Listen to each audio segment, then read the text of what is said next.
ഗാർഹിക പീഡനം സഹിച്ച് ദുരിത ജീവിതം നയിക്കുന്ന ഒരുപാട് സ്ത്രീകൾ നമ്മുടെ സമൂഹത്തിലുണ്ട്. ഇതാ ഒരു യുവതി തൻ്റെ ഗാർഹിക പീഡനങ്ങളുടെ വീഡിയോയുമായിട്ട് തെളിവ് സഹിതം മുന്നോട്ട് വന്നിട്ടുണ്ട്. ഹിമ എന്നാണ് പേര്. ഹിമാസ് പെണ്ണഴക് എന്നൊരു യൂട്യൂബ് ചാനൽ പുള്ളിക്കാരിക്കുണ്ട്. 18 വർഷത്തിന് മുമ്പ് ഹിമ പ്രണയ വിവാഹം കഴിച്ചു. വീട്ടുകാരുടെ സപ്പോർട്ടൊന്നും ഉണ്ടായിരുന്നില്ല. കുറച്ചു ദിവസങ്ങൾക്കകം മദ്യപാനിയായ ഭർത്താവിൽ നിന്നും മർദ്ദനമേൽക്കേണ്ടി വന്നു. സഹിച്ചും ക്ഷമിച്ചും ഹിമ ജീവിതം മുന്നോട്ട് കൊണ്ടുപോയി. അതിനിടയ്ക്ക് മക്കളുമുണ്ടായി. ഇയാളുടെ ഉപദ്രവമാണെങ്കിൽ കൂടി വന്നു. ഹിമയുടെ വാക്കുകൾ നമ്മൾക്ക് കേൾക്കാം. ക്രോണിക് ആയിട്ടുള്ള ഒരു ആൽക്കഹോളിക് അടിമയാണ്. അപ്പം കുറെ കാലമായിട്ട് ഏകദേശം ഒരു 17 വർഷത്തോളമായിട്ട് നിരന്തരം ആൽക്കഹോൾ യൂസ് ചെയ്യുന്ന ആളാണ്. ആൾക്ക് പല പ്രാവശ്യം ഹോസ്പിറ്റലിലെ കേസുകൾ വന്നിട്ടുണ്ട്. അതെല്ലാം ഈ ആൽക്കഹോൾ യൂസ് ചെയ്തിട്ടുണ്ടായിട്ടുള്ള പ്രശ്നങ്ങളാണ്.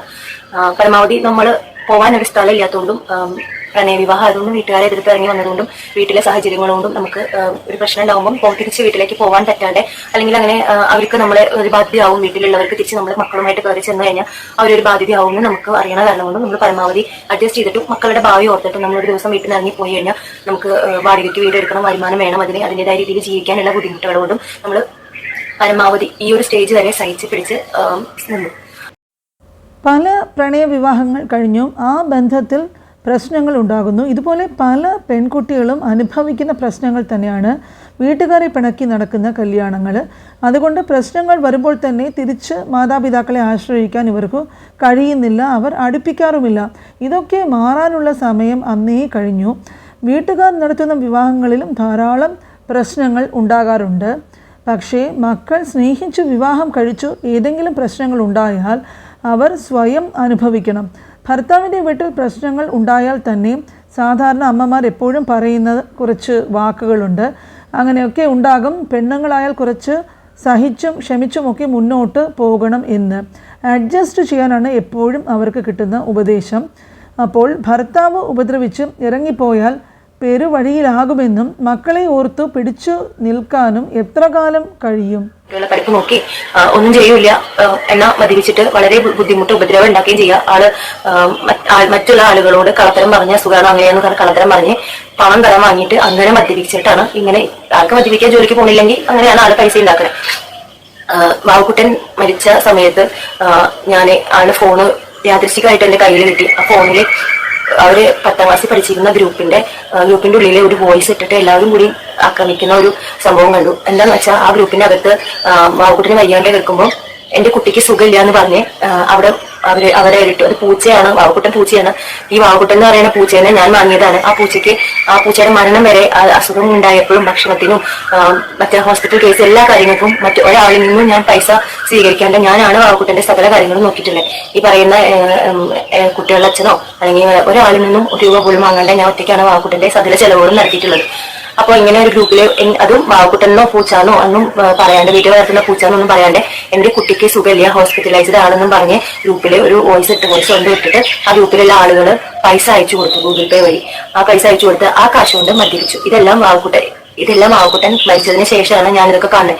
വാവുക്കുട്ടൻ മരിച്ചു കഴിഞ്ഞപ്പോഴും ആ ഗ്രൂപ്പിൽ വോയിസ് ഇട്ടിട്ടുണ്ടായിരുന്നു, എന്റെ കുട്ടി മരിച്ചു പോയി എന്ന് പറഞ്ഞിട്ട്. എന്റെ കുട്ടി മരിച്ചു പോയി എന്ന് പറഞ്ഞിട്ട് ആ ഗ്രൂപ്പിൽ വോയിസ് ഇട്ടു. ആ ഗ്രൂപ്പിൽ ഉണ്ടായിരുന്ന ആൾക്കാരെല്ലാം വിചാരിച്ചത് ഇയാളുടെ മകനാണ്, മക്കളിലെ ഒരു കുട്ടിയാണ് മരിച്ചത്. സ്വന്തമായി ഒരു ജോലി പോലും ഇല്ലാതെ പഠനമൊക്കെ പാതി വഴിയിൽ നിർത്തി പ്രേമിച്ചു കല്യാണം കഴിഞ്ഞു പോകുന്ന ധാരാളം പേർക്കാണ് ഏറ്റവും അധികം പ്രശ്നങ്ങൾ നേരിടേണ്ടി വരുന്നത്. എല്ലാവർക്കും അങ്ങനെ ആയിരിക്കണമെന്നില്ല, പക്ഷേ അധികപക്ഷവും ഇങ്ങനെയാണ് നടന്നു കാണുന്നത്. അവരെന്നും ഭർത്താവിനെ ആശ്രയിച്ചു കഴിയേണ്ടി വരും. കല്യാണം കഴിച്ച് കുറേ കഴിഞ്ഞ് അയാളുടെ യഥാർത്ഥ സ്വഭാവം പുറത്തു വരുമ്പോഴാണ് പ്രശ്നങ്ങൾ തുടങ്ങുന്നത്. സ്വന്തമായി വരുമാനമില്ലാത്തൊരു സ്ത്രീക്ക് ഭർത്താവ് എത്ര ഉപദ്രവിച്ചാലും അയാളുടെ ആശ്രയമില്ലാതെ ജീവിക്കാൻ പറ്റില്ല. എൻ്റെ വന്ദനടക്കം ചെയ്യലല്ലേ ഇന്ന് പണി. ഈ ഞായറാഴ്ച എൻ്റെ തള്ളനടക്കം ചെയ്യില്ല, അതെൻ്റെ കെട്ടിയാനടക്കം ചെയ്യില്ല. ഇങ്ങനെ ഒരാളില്ലെന്ന് വിചാരിച്ചാൽ മതി കേട്ടാ. മോശം പിടിച്ചോടെ.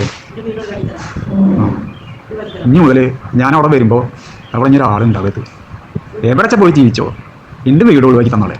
എൻ്റെ സാധനങ്ങളാ എന്താ അവിടെ അതൊക്കെ എടുത്ത് കൊണ്ടേക്കളെ. അതൊക്കെ എടുത്ത് കൊണ്ടേക്കളെ. ഞാൻ വിളിക്കും. പറഞ്ഞിരുന്നാലും ഓർമ്മയിലുണ്ടായിക്കോട്ടെ. ഒരു നിലയ്ക്കും നല്ലപോലെ ജീവിക്കില്ല. നിങ്ങൾ അനുഭവിക്കും കേട്ടാ, നിങ്ങൾ അനുഭവിക്കും. എന്തായാലും നീ പ്രാർത്ഥിച്ചൊന്നും ഈശ്വരൻ്റെ അനുഗ്രഹം എനിക്ക് വേണ്ട. ഈ എന്തായാലും എൻ്റെ തള്ള എന്തായാലും ശേഷമുണ്ട്, ധൈര്യമായിട്ട് പോട്ടെ. പക്ഷെ ഒന്ന് മനസ്സിലായിക്കോ, ഒരൊറ്റ കാര്യമായിട്ട് പറയുള്ളൂ, ഞാൻ വരുമ്പോൾ ഈ മുട്ടിയോളം അവിടെ ഉണ്ടാകരുത്. അത് മാത്രമേ വേണ്ടൂ. ഞാൻ അതിനുള്ള എന്താ വേണ്ടതെന്ന് വെച്ചാൽ ഞാൻ ചെയ്തുതരാം. കാരണം എനിക്കിനി പണിക്ക് പോകാനോ ഒന്നിനും പറ്റില്ല. അതുകൊണ്ട് ഞാൻ അവിടെ വരുമ്പോൾ വീട്ടിൽ വരുമ്പോൾ ഡിസ്ചാർജ് ചെയ്ത് വരുമ്പോൾ അവിടെ ഇറങ്ങിയേ പറ്റില്ല. ഇനി വേറെ നടത്താനൊന്നുമില്ല. അല്ലാന്നുണ്ടെങ്കിൽ ബാക്കി വഴി ഞാൻ കേട്ടിട്ടുണ്ടാവും. ആ സ്ത്രീ ആരാന്ന് ഞാൻ പറയുന്നില്ല, നിങ്ങൾക്ക് ഊഹിച്ച് നോക്കാം ആ സ്ത്രീ ആരായിരിക്കുന്നത്. 18 വർഷമായിട്ട് എന്റെ ജീവിതത്തിൽ നിരന്തരം പ്രശ്നങ്ങൾ സൃഷ്ടിക്കുന്ന ഒരു സ്ത്രീയാണ് അവര്. അപ്പൊ ഞാനും കുട്ടികളും ഈ വീട്ടിൽ നിന്ന് ഇറങ്ങി പോയിട്ടില്ലെങ്കിൽ, അതും ഹോസ്പിറ്റലിൽ നിന്ന് തിരിച്ചു വരുന്നതിന്റെ ഉള്ളിൽ ഞാനും മക്കളും ഇറങ്ങി പോയിട്ടില്ല എന്ന് വെച്ചാൽ അപകടപ്പെടുത്തും എന്നുള്ള ധ്വനിയോട് കൂടിയിട്ടുള്ള മെസ്സേജ്, വോയിസ് മെസ്സേജ് ആണ് എനിക്ക് വന്നിട്ടുണ്ടായിരുന്നത്. എങ്ങനെയാണ് സ്വന്തം വ്യക്തിത്തിൽ വന്ന മക്കളെ ഒരു ഉത്തരവാദിത്വം ഇല്ലാണ്ട് വീട്ടിൽ നിന്ന് ഒരു അച്ഛനെ ഇറക്കി വിടാൻ കഴിയുക? ഇതിനു മുന്നേ ഈ ഒരു സ്ത്രീ എന്റെ വീട്ടിൽ നിന്ന് ഇറക്കി വിട്ടിട്ടുണ്ട്. ഞാൻ എന്റെ വീട്ടിൽ പോയി നിൽക്കേണ്ടി വന്നിട്ടുണ്ട്. അത് കഴിഞ്ഞ് 1 മാസത്തോളം ഞാൻ വീട്ടിൽ നിന്നിട്ട് വീണ്ടും എന്റെ ഭർത്താവിന്റെ വീട്ടിൽ വന്ന് സംസാരിച്ച് ഇനി ഒരിക്കലും മദ്യപിക്കില്ല, പ്രശ്നങ്ങൾ ഉണ്ടാക്കില്ല എന്നൊക്കെ പറഞ്ഞിട്ടാണ്. ഒരു സാധാരണ മനുഷ്യന് എങ്ങനെയാണ് ഇതൊക്കെ ചെയ്യാൻ സാധിക്കുന്നത്? മദ്യം ഉപയോഗിക്കാതിരുന്നാൽ അത്രയും നല്ലത്. ഹിമ ഭർത്താവിനേക്കാൾ അയാളുടെ മദ്യപാനത്തെയാണ് കുറ്റപ്പെടുത്തുന്നത്. മദ്യപിച്ച് വന്നിട്ടാണ് മിക്കവാറും അയാൾ പ്രശ്നങ്ങൾ ഉണ്ടാക്കുന്നത്.